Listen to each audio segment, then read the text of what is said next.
Bumpy Johnson knew he was walking into a death trap. 9 of Meyer Lansky's most ruthless killers were waiting inside a Harlem social club with orders to make the Queen of Numbers disappear permanently. What Lansky didn't know was that Bumpy had spent 3 days learning something about the lead hitman, something so dangerous that when Bumpy whispered it across that smoke-filled room, the man who was supposed to pull the trigger picked up a telephone instead. 4 hours later, Meyer Lansky answered a call that would reshape the entire power structure of New York's underworld. March 1932. Harlem was bleeding money, and everyone knew whose hands were catching it. Stephanie St. Clair, the Queen of Numbers, had built a gambling empire that stretched from 110th Street to 155th, pulling in nearly $200,000 a week from policy slips alone. And standing beside her, enforcing every collection and silencing every complaint, was Ellsworth Bumpy Johnson. That Tuesday morning, Bumpy sat in the back booth of Lucille's Diner on Lenox Avenue, finishing his usual breakfast. Eggs over easy black coffee, a copy of the Amsterdam News folded beside his plate. He wore a charcoal gray suit with subtle pinstripes, a burgundy pocket square, and the ever-present razor tucked into his left sleeve. At 36 years old, Bumpy had already survived 2 attempts on his life and built a reputation that made downtown mobsters nervous. The Italian families had been watching Harlem's profits for months. Dutch Schultz wanted it. Luciano's people wanted it. Meyer Lansky, the brains behind half of the syndicate's operations, had decided the easiest solution was removing the man who held it all together. Bumpy's right-hand man, Junie Bird, slid into the booth across from him, sweat beading on his forehead despite the morning chill. "They're at the social club on 131st, Junie said quietly. 9 of them. Came in last night from downtown. 2 cars, no plates. Word is Lansky gave the order himself." Bumpy sipped his coffee without changing expression. "Who's running the crew?" "Abe Reles." That name carried weight. Reles was Murder Incorporated's most prolific killer, a man who reportedly enjoyed his work. The fact that Lansky sent Reles meant this wasn't intimidation. This was extermination. Around the diner, life continued normally. A waitress refilled coffee cups. 2 elderly men argued about the boxing match at the Savoy. A mother scolded her young son for playing with his food. None of them knew that the man in the back booth was calculating whether he had 12 hours or 12 minutes left to live. Bumpy folded his newspaper carefully and set it aside. "How many entrances?" "Front and back. They got both covered. Windows boarded from inside." "And they're expecting me when?" "Tonight. They think you're making collections on 131st around 8. Bumpy checked his watch. 9:47 a.m. He pulled a $5 bill from his wallet and placed it under his coffee cup. 3 times the cost of breakfast. "Then I suppose I shouldn't keep them waiting," Bumpy said, standing. "I'll go now." Junie's mouth fell open. "Now. Bumpy, that's suicide." "That's an opportunity." The social club on 131st Street had no sign above its door, just a faded green awning and windows painted black from the inside. It had been a jazz spot once, before Prohibition turned it into a ghost. Now it was the kind of place men entered and didn't always leave. Bumpy walked alone.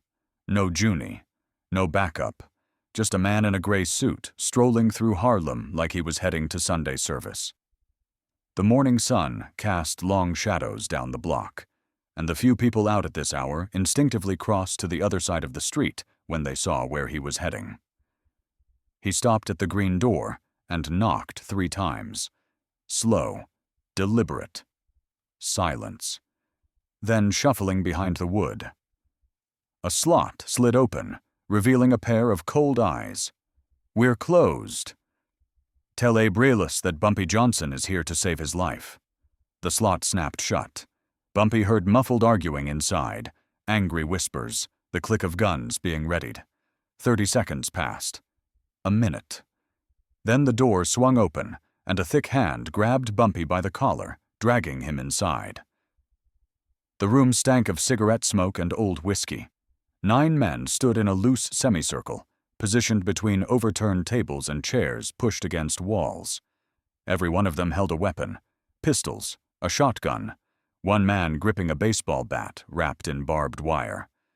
They'd been waiting for nightfall, and now their target had walked in at 10 a.m. like he owned the place. Abe Reles sat in the center of the room on a wooden chair, legs crossed, a .45 resting on his thigh. He was smaller than Bumpy expected, wiry, with deep-set eyes that never blinked, the kind of man who killed without remembering faces. "You got some nerve," Reles said, a thin smile creeping across his lips. "Walking in here alone. You stupid or crazy?" "Neither." Bumpy straightened his collar where the doorman had grabbed it. "I'm informed." Something flickered in Reles's expression. Just a flash. There and gone. Informed about what? Bumpy let the silence stretch.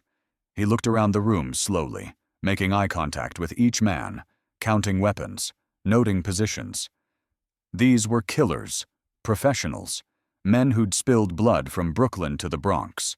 But professionals could be reasoned with. Professionals understood leverage. "I know what you did in Brownsville last November," Bumpy said calmly. "The job Lansky doesn't know about. The one you kept for yourself." Reles's smile vanished. The room went cold. Reles stood slowly from his chair, the .45 now gripped tight in his hand. The other 8 men shifted uneasily, glancing between their leader and the black man who had just walked into his own execution, and started making accusations. "Everybody out," Reles said quietly. Nobody moved. "I said out." The men exchanged confused looks, but Reles's reputation did the convincing. One by one they filed through a back door into an alley, leaving their boss alone with the target they'd been sent to kill. When the door clicked shut, Reles raised the .45 and aimed it directly at Bumpy's forehead. "Start talking, and if I don't like what I hear, they're going to find pieces of you in the East River." Bumpy didn't flinch.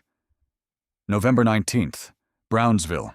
A card game on Sutter Avenue run by Irving Shapiro. $12,000 in the pot.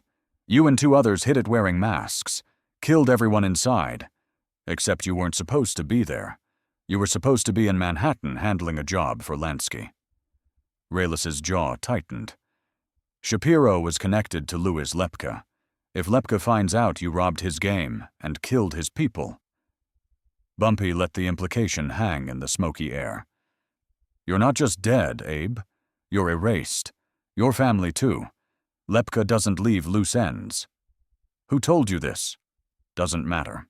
What matters is I have the mask you wore. I have a witness who survived. Yeah, you missed one. Gut shot, but breathing. And I have a signed statement sitting in a safe deposit box in Philadelphia. Anything happens to me, that box gets opened and the contents go straight to Lepke's table." Reles's hand trembled slightly. Not from fear, from rage. He was calculating, running scenarios, trying to find the angle where he came out alive, and Bumpy didn't. "You're bluffing." Bumpy reached slowly into his jacket pocket. Reles tensed, finger tightening on the trigger. But Bumpy only pulled out a photograph, slightly creased, black and white. He tossed it onto the floor between them. Reles looked down. The photo showed him exiting the Sutter Avenue building, mask pulled up on his forehead, blood splattered across his shirt. The color drained from the hitman's face. "What do you want?" Reles whispered. Bumpy smiled for the first time since entering the club. "A conversation." Reles lowered the gun slowly, his eyes never leaving Bumpy's face. The photograph on the floor between them had changed everything, shifted the balance from executioner and victim to something far more complicated. "You could have sent this to Lepke yourself," Reles said. "Why come here? Why risk your neck?" Bumpy pulled a chair from against the wall and sat down, crossing his legs like he was settling in for a business meeting.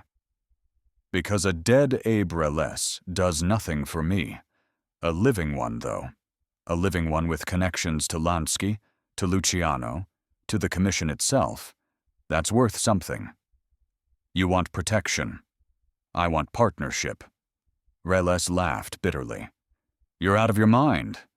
You know who I work for? Lansky would bury me next to you if I even suggested. Lansky sent you to kill me because Harlem makes money and he wants it. But here's what Lansky doesn't understand. Bumpy leaned forward. Harlem isn't a territory you take. It's a relationship you build. Every number runner, every policy banker, every landlord and preacher and cop on the take. They answer to Stephanie St. Clair because they trust her. They trust me. A bunch of downtown Italians and Jews roll through with guns, and that trust disappears. So does the money. Reles was listening now, despite himself. You kill me today. Someone else rises tomorrow. Maybe not as smart, maybe not as connected, but angry. And Harlem gets ugly. Lansky spends the next 5 years fighting a war that costs more than the territory's worth. So what's your proposal? 30% of policy operations flow downtown. Clean, regular, no bloodshed. Lansky gets his cut. Harlem stays black run. And nobody dies. You broker the deal, you take a commission off the top. Everybody wins. Reles shook his head slowly. Lansky doesn't negotiate with what? Say it. The hitman stopped himself. Lansky negotiates with money, Bumpy continued. That's all he sees. Green, not black. You put the right number in front of him. He'll shake hands with the devil himself. Reles stared at the photograph still lying on the floor. His death warrant if he refused. His opportunity if he accepted. Even if I wanted to, Reles said quietly, Lansky would never take a meeting. Bumpy stood, straightening his suit. Then call him. Right now. Let me do the talking. Reles stared at Bumpy for a long moment, then walked to the back wall where a telephone hung from a rusted hook. He picked up the receiver, dialed a number, and waited. It's Abe. I need to speak with him. Now. Silence. Then Reles spoke again. Tell him it's about Harlem. Tell him the situation has changed. 2 minutes passed. Bumpy stood motionless, hands clasped behind his back, listening to the faint crackle of the line. Finally, a voice came through. Tinny, distant, but unmistakable. Meyer Lansky. Reles held the receiver out toward Bumpy. He'll give you 60 seconds. Bumpy took the phone and pressed it to his ear. Mr. Lansky, my name is Ellsworth Johnson. You sent 9 men to kill me this morning. I'm standing in front of them right now, and I have a proposal that's going to make you a lot of money. He could hear Lansky breathing on the other end. No interruption, no hang-up. The silence was permission.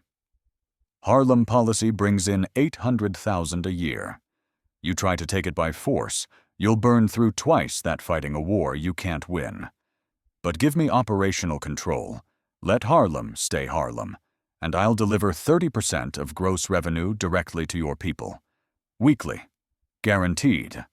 No bloodshed, no headlines, no federal attention. More silence. Then Lansky spoke, his voice cold and precise. Why should I trust a man I've never met? Because I'm standing in a room with 9 of your guns pointed at me, and instead of begging, I'm offering you a business deal. That should tell you everything you need to know about how I operate. The line went quiet for so long, Bumpy thought Lansky had hung up. Then, put Reles back on. Bumpy handed over the receiver. Reles listened, his expression shifting from confusion to disbelief, to something resembling stunned respect. He muttered a few words. Yes, I understand. I will. And hung up. The hitman turned to face Bumpy, shaking his head slowly. He wants a sit-down. Tomorrow night. Neutral ground. A restaurant in Midtown. Just you, him, and 2 men each. Bumpy nodded, as if he'd expected nothing less. Reles extended his hand, the same hand that had held a gun to Bumpy's head 5 minutes earlier. I don't know what you are, Reles said quietly. "But you're not stupid." Bumpy shook it. "No, I'm not." The next night, Bumpy Johnson walked into Rosario's on West 48th Street, wearing a navy suit and a burgundy tie. Meyer Lansky sat in a corner booth, small and unassuming, with 2 bodyguards standing behind him like statues. Abe Reles sat beside Lansky, not as an enemy anymore, but as the man who'd brokered the impossible. The meeting lasted 2 hours. When it ended, Bumpy and Lansky shook hands over a deal that would hold for nearly a decade. 30% of Harlem's policy revenue flowed downtown. In exchange, Lansky provided protection from Dutch Schultz, who was still trying to muscle into black neighborhoods. Harlem stayed under black control, and Bumpy Johnson became the only African-American operator in the country with a direct line to the National Crime Syndicate. Dutch Schultz was furious. He demanded the commission override Lansky's agreement. They refused. 8 months later, Schultz was dead, gunned down in a Newark chop house, partly because he'd become too erratic, too loud, too dangerous. Some said Bumpy whispered in the right ears. Others said Lansky simply removed a competitor. Either way, Harlem remained untouched. Abe Reles continued working for Murder Incorporated until 1940, when he turned government witness and helped dismantle the very organization he'd built. In 1941, while under police protection in a Coney Island hotel, he fell from a 6th-floor window. The death was ruled accidental. Nobody believed it, and nobody ever found out who gave the order, though Bumpy reportedly smiled when he heard the news. As for the photograph from Brownsville, it stayed in that Philadelphia safe deposit box until 1968, the year Bumpy Johnson died of congestive heart failure at a Harlem restaurant, still wearing a fine suit, still commanding respect from every corner of the neighborhood he'd refused to surrender. At his funeral, over 7,000 people lined the streets of Harlem. Pimps and preachers, hustlers and housewives, children who'd received Christmas gifts from a man they only knew as Mr. Bumpy. And somewhere in the crowd, an elderly white man in a dark coat watched from across the street, paid his silent respects, and disappeared into a waiting car. Some say it was one of Lansky's people, honoring an old agreement. Others say it was the witness from Brownsville, the one Bumpy saved, then owned, then quietly set free.